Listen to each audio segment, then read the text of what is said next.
She once stood in the middle of a runway clad in a sheer Versace dress, flanked by Linda, Naomi, and Cindy. Cameras flashed, hearts skipped, and for a moment time bent to her will. Stephanie Seymour wasn't just another supermodel of the 90s, she was the embodiment of power, seduction and chaos all sewn into one silk dress. But beneath that sculpted face and body worshipped by fashion's elite was a girl constantly teetering between the spotlight's glow and its burn. She romanced rockstars, graced every major cover, and strutted with a confidence that masked a storm no lens could capture. Her name became synonymous with glamour, but her life read like a Greek tragedy, epic, beautiful, and full of pain. This isn't just a story about beauty or fame, it's about the weight of being wanted by the world and the quiet destruction that comes when that world turns its back. Before the high heels, the couture and the scandals, Stephanie Seymour was just a restless girl growing up under the California sun. Born in 1968 in San Diego, she was the second of 4 children in a family that seemed ordinary from the outside, but never quite fit together on the inside. Her father, a real estate developer, and her mother, a hairstylist, provided a suburban lifestyle that looked stable, but Stephanie felt out of place in its predictability. From a young age, Stephanie was hyper-aware of her body, her face, and the reactions they provoked. While other kids played on swing sets, she studied the pages of Vogue like sacred scripture. Her beauty wasn't delicate. It was arresting, the kind that made people stop mid-sentence. But instead of nurturing that potential, the world around her treated it with suspicion. Teachers told her to focus on school. Neighbors whispered behind her back. Even her own family seemed unsure of what to do with her striking presence. By 12, she was already taller than most of her classmates and far more mature in manner. At 14, she started posing for local department stores, and the attention was immediate, but so was the judgment. Modeling in her town wasn't seen as a path to art or empowerment. It was seen as shallow, even dangerous. Her mother, however, recognized the spark and became her earliest advocate, driving Stephanie to castings and helping her navigate the first cruel truths of the beauty business. Despite this support, Stephanie's adolescence was lonely. The modelling jobs isolated her from friends, and the early sexualization she faced in the industry distorted her sense of trust and intimacy. She was admired, but rarely understood. She learned to use silence as a shield, beauty as a weapon. Every pose became a performance, every smile a negotiation. School faded into the background. The classroom couldn't compete with the thrill of photo shoots and the promise of escape. By 15, she had already won the Look of the Year contest, hosted by elite model management, placing her on the radar of the industry's most powerful figures. It was the golden ticket out of suburbia, but also the start of a journey that would both elevate and unravel her. Stephanie left home young, armed with ambition and very little else. She traded the safety of childhood for the instability of a world that adored her looks, but never cared about her soul. New York, Paris, Milan, they all welcomed her body, her face, her allure. But none of them asked what the girl inside needed. Her youth wasn't stolen in a single moment. It was chipped away frame by frame, campaign by campaign. And yet, even as the industry carved her into an icon, Stephanie never fully lost the wounded teenager who just wanted to be seen beyond the surface. Stephanie didn't stumble into modelling. She ran toward it with fierce, deliberate hunger.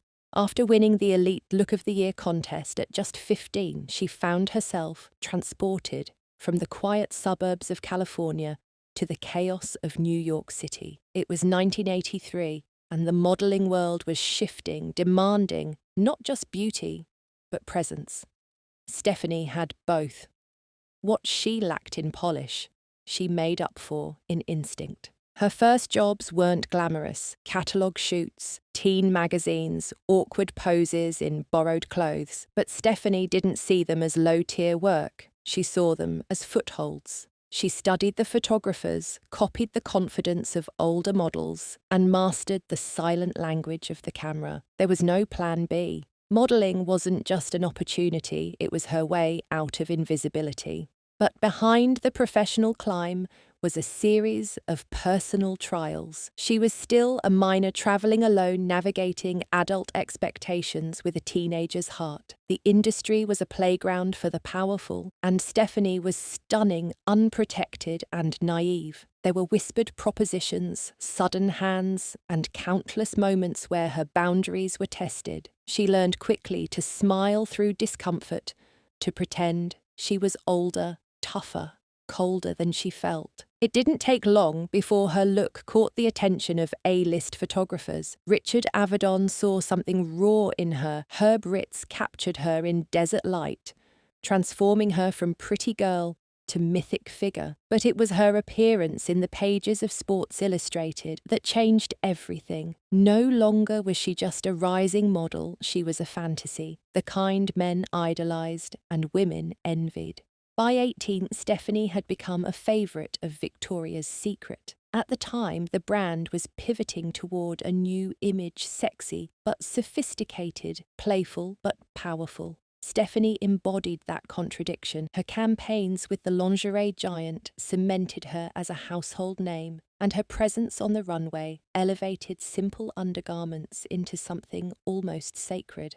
But even as the bookings increased and the covers multiplied, Stephanie felt the invisible weight of being both muse and mannequin. The fashion world didn't want complexity. It wanted her to be stunning, available, silent. And she complied until the silence became too loud. Her private life, already strained by the constant movement and industry pressure, began bleeding into the public eye. She dated powerful men, older men, and with each relationship came scrutiny, headlines, and harsh judgment. And critics accused her of leveraging beauty for fame. They ignored the truth that Stephanie, still just a teenager in many ways, was trying to find safety in a world built on exploitation. Her fame was meteoric, but her foundation was fragile. Every step forward came with a cost, a piece of innocence, a sliver of self. She didn't just model clothes, she modelled resilience, bending under pressure without breaking. And though the world applauded her ascent, few noticed how lonely it felt to rise so fast, so young, with no roadmap and no safety net. The 1990s were the golden age of the supermodel, and Stephanie Seymour stood at its burning centre. It wasn't just that she was beautiful, she was cinematic, dangerous, the kind of woman who could wear a satin corset on the runway and make it look like armour.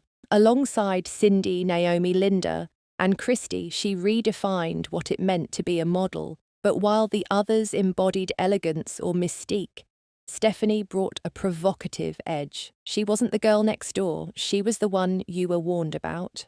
Her body became a canvas for the world's most legendary designers. Azzedine Alaïa adored her. Gianni Versace made her a muse. She walked for Chanel, posed for Vogue, ruled the catwalks of Milan, New York, Paris. In every photo, she seemed untouchable, cheekbones carved by the god's eyes that dared you to look longer. But it wasn't just beauty, it was power. Stephanie didn't fit into the mould of passivity. She controlled the camera, dominated it. Then came Guns N' Roses. Her torrid relationship with Axl Rose exploded into public view when she starred in the band's epic music videos, Don't Cry and November Rain, with her in a wedding dress, mascara-streaked tears, falling thousands of candles burning in a cathedral. Stephanie wasn't just a model anymore. She was a symbol. Millions watched her heart break in slow motion and mistook it for fiction. What they didn't know was that the pain on screen mirrored real chaos behind closed doors. The tabloid era was unforgiving. Stephanie's every move was dissected. She wasn't allowed to falter, to age, to be messy. She had to remain perfect, even as the spotlight grew hotter and her private life unravelled. Yet through it all, she never lost control on set. While relationships crumbled, Magazine covers kept coming: Vanity Fair, Harper's Bazaar, Elle. Each issue cemented her as both icon and enigma. She also helped define Victoria's Secret's transformation into a global powerhouse. Her campaigns, especially in the early 90s, became cultural events. When she strutted in angel wings, the world stopped. She didn't just sell lingerie. She sold desire, dominance, and danger. Stephanie wasn't playing a role, she was the fantasy. But with fame came fracture. Fellow models whispered of her mood swings, her intensity, her ability to command and sometimes clash with the industry's elite. Some called her difficult, others brilliant. Most agreed on one thing: she didn't need the fashion world's approval to rule it. Off the runway, she dabbled in acting, appearing in films like Pollock and television roles that hinted at her depth. Yet Hollywood never embraced her fully. Perhaps she was too real, too sharp, too unwilling to shrink herself. Stephanie refused to be anyone's accessory, not in film, not in life. At the height of her career, Stephanie Seymour was everywhere, on billboards, in dreams, on the arms of rock stars and billionaires.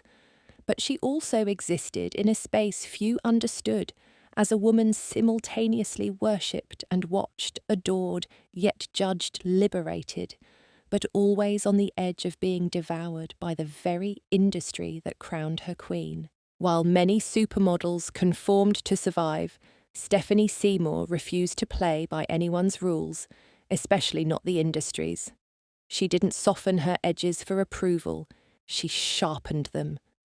In a world obsessed with likability, Stephanie was unapologetically difficult, openly sexual, and fiercely unfiltered. She didn't pretend to be grateful for every opportunity. She knew her worth and wasn't afraid to demand recognition. She challenged the industry's silent codes in subtle but seismic ways. While other models accepted silence about exploitation, Stephanie spoke up. She openly criticized the manipulative power dynamics between agencies. Photographers and young models, decades before Me Too, would make such conversations mainstream. She called out the industry's obsession with youth while aging on her own terms, becoming one of the few models to continue working into her 40s and 50s without completely altering her face or chasing trends.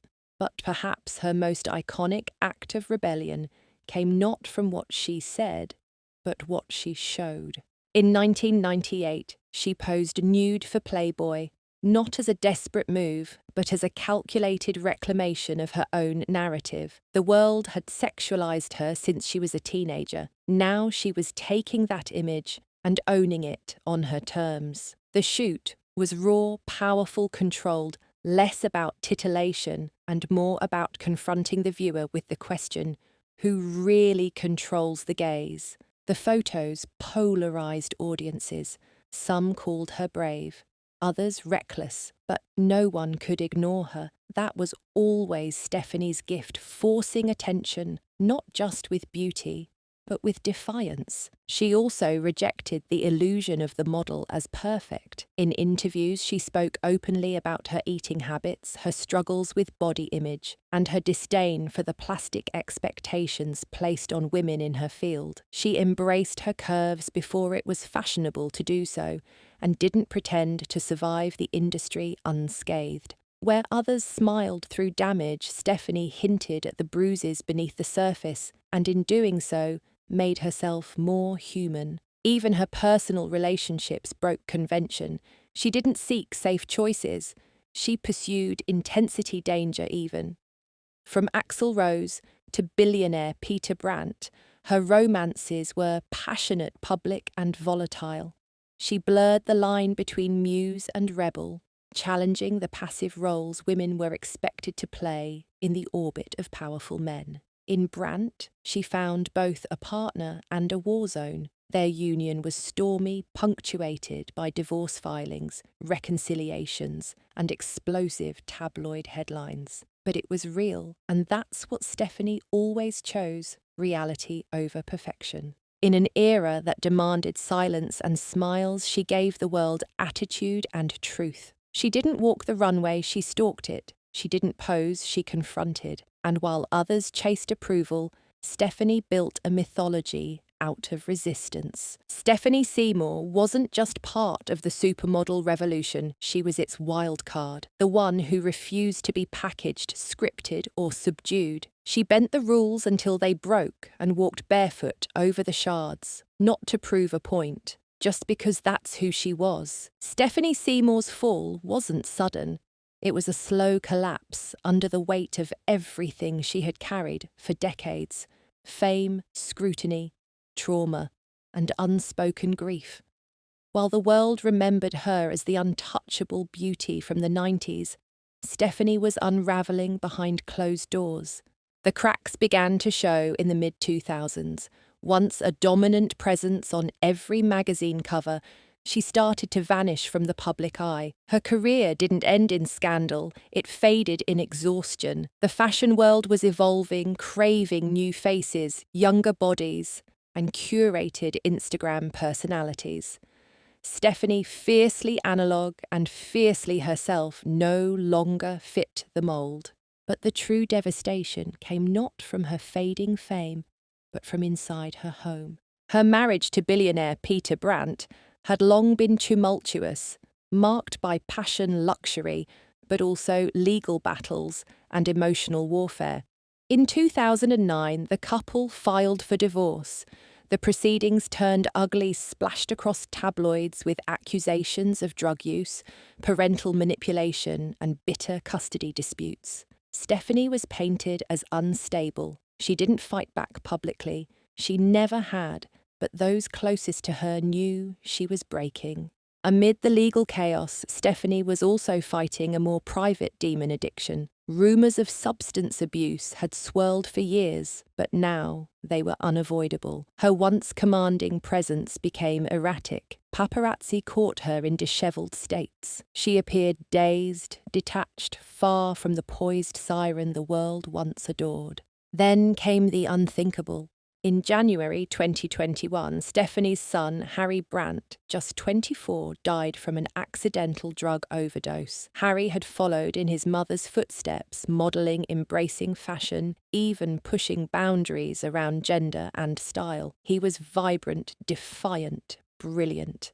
And now, gone. The grief shattered Stephanie. This wasn't a scandal. This was heartbreak, irreversible, inescapable, and far too public. Friends say she disappeared in spirit long before she disappeared from the spotlight. Her social appearances dwindled. Her name, once whispered with admiration, became an echo of a glamorous past. She retreated from the runway, from interviews, from the very world that had once consumed her every move. But this wasn't surrender, it was survival. Stephanie Seymour didn't stage a comeback. She didn't write a memoir. She didn't sit for tell-all interviews to reclaim her image.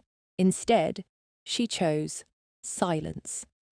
Not the enforced silence of her youth, but one she finally controlled. In the rare photos that emerged, she looked older, softer, still elegant, but cloaked in a melancholy that never fully lifted. Unlike many of her peers who reinvented themselves as entrepreneurs, hosts, or lifestyle icons, Stephanie walked away without explanation. And that's what made her disappearance more haunting. It wasn't loud, it was ghost-like. She slipped through the cracks of an industry that no longer served her and never truly protected her. In the end, the woman who once ruled the fashion world with a single glance became its quietest casualty, not because she failed, but because surviving it came at an unspeakable cost. Stephanie Seymour didn't write history. She wore it. She walked through it. And then she left it behind, quietly, almost defiantly. Today her legacy isn't just in the pages of Vogue or the echo of cameras clicking. It lives in the way models take control of their image, in how beauty is no longer bound to silence, and in how pain once buried under lipstick and lights is finally allowed to speak. Stephanie helped crack that mirror. She didn't build an empire, she built a myth. and then she disappeared into it. When we think of her now, we don't think of brand deals or reinventions. We remember the storm in her eyes, the softness in her defiance, the elegance wrapped in danger. We remember that she was the one who made the fantasy feel real and paid the price for it. She remains a paradox, seen by millions, yet never fully known. And maybe that's the most powerful thing a supermodel can ever be. Supermodel can ever be. Supermodel can ever be.